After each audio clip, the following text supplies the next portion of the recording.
surrounding Fort Knox, including southern Indiana. Right. Right? Ronald R. Van Stockum Jr., my lawyer name. I'm Reginald. That's where Reggie comes from. Ronald Reggie. The middle name. The middle name, yeah.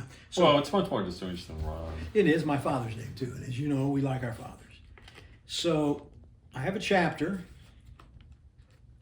Here's the book. I have a chapter, The Ohio River and John Hale's Silver Hills. God bless you, my son. So as I talk, think. I talk about the Ohio River, and then I get to this portion. Talk about the falls, the Ohio, the bridges over the Ohio. Yes, The only place in all of its 100+ miles that the Ohio River breaks. That's here. right. That's right. Which is why Louisville's here, because you had to have a place to get a beer as you hauled your gear around. Well, it's why Portland, shipping port, Louisville is on the Kentucky side, and New Albany facing Portland, Clarksville facing shipping port, and Jeffersonville facing Louisville grew up on the Indiana side. Yep. Now, Because everybody had to get out at the falls and portage around. here we go. This is on page 360. Who's on 365? That seems the premiere page. We're getting there. The annual page. We're getting there. All right. Now, a special part of this reporting. Not every city has a famous native son of archaeology, but New Albany does. Dr. John Hale is his name. The Yale and Cambridge educated fourth generation resident in his house on top of Silver Hills, discoverer of the geologic phenomena that drove the Oracle of Delphi, and underwater archaeological investigator of the early Mayan island that once served as a religious shrine only to sink back into the waters of the volcanic crater from which it was created. He could have spent Can his... this man write? Well, I have good material. He could have spent... That's an observation. Yes, he could have spent his career teaching in Ivy League institutions, but he didn't. He came home and spent his career teaching and leading at the University of Louisville, which is where we met. We didn't. We are of the same age, and early on, both of us... 1951 exactly? 50 for me. Oh. I knew there was something that made me have to look up to you. Yes, You're my senior. older and wiser. Yeah. Yes, is that it? We are of the same age, and early on, both of us had offices in the old Ford Model T factory that became the Reynolds Building near Eastern Parkway and used as offices at the University of Louisville.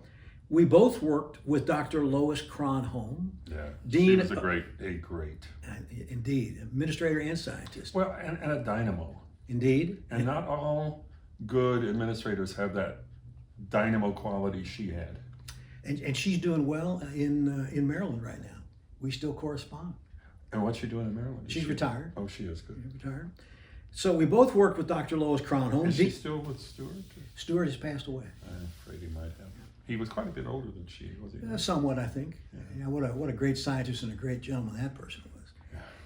We both worked with Dr. Lois Kronholm, Dean of Arts and Sciences at the University of Louisville, and sang with local choral groups. Very true. I with the University Chorus, and he for the Bach Society. Mm-hmm. And we are still singing. Likewise true. Dr. John R. Hale's book, Lord of the Seas, the epic story of the Athenian Navy and the birth of democracy, has been internationally translated. His list of publications is enormous. Just check out his Scientific American article and see what I mean. And as a public speaker, followed by a raft of admirers, including this author, he educated us about the prehistory of the Falls region before Europeans arrived. Yeah. Did you know that there were large mounds in Louisville? Yeah. It's a tragedy those were torn down. They pretty much outlined Louisville down from Broadway to Main Street. Exactly. They defined downtown Louisville as it still is today. Indeed. I think they were torn down to level the low spots. Exactly, the swampy areas. Well, that were the borrow pits to make the mounds. Each one had left a pond or marsh behind, and they just put all the dirt back in. And Jefferson County is famous for the fetid wetlands that the pioneers first encountered when they came here. Of course, wonderful biological diversity, but not real good for disease vectors. No. Yes. John Hale has many admirers. I hope my short tribute is sufficient as I begin to honor his accomplishments. Dr. Hale lives in the house that his great-grandfather, John Roberts, for whom he is named, bought from one of the sons of the farmer that owned much of the land up there. Yep. The Tooley family had built a switchback road up to the top of Silver Hills in 1867 called Tooley Avenue. Closed in 1979, the road up top is now called Main Street Hill Road. Yep. The New Albany Highland Railway Company Electric Scenic Railway, the trolley, was built up the ridge in 1891, rising 1 3/8 of a mile to the top. Yeah, just as an example of how much ahead of us they were, they had public transport here that ran all the way from a little bit below my house. There were stairs that ran down through the woods to our trolley stop, and we could get anywhere in the metro area on public transport. Amazing. It went across the Kentucky and Indiana Railroad Bridge. Yep. Now, Sorry, I didn't mean to. no, this is To why break the flow. we're here to be with you, John, and to honor you. In 1892, this region, which had also once been known as Caney Knob, I love that name. because of the widespread populations of native cane, Yes. Arundinaria gigantea on its sloughing, shaly slopes, began to be divided and developed. You are a poet. You know that, my friend. Thank you, sir. Thank you, sir. It's an observation. It's As- not a compliment. As I've indicated before, you are just a gentleman. The developers were ones who attached the name Silver Hills to the community. Yeah.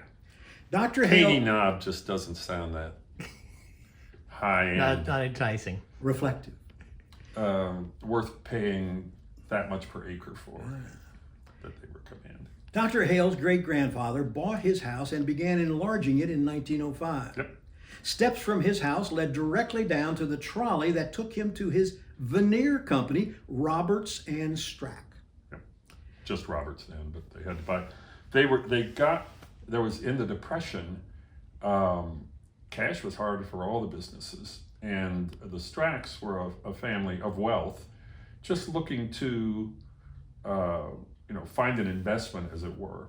And my great-granddad was desperate for cash to keep going, meet the payroll, everything else. So he merged with them, and it became Roberts and Strack. And of course, this was a region of tremendous forests, and right there on the river where the steamboats needed a lot of wood. And a lot of local families got into the veneer because there were walnut trees. Yeah.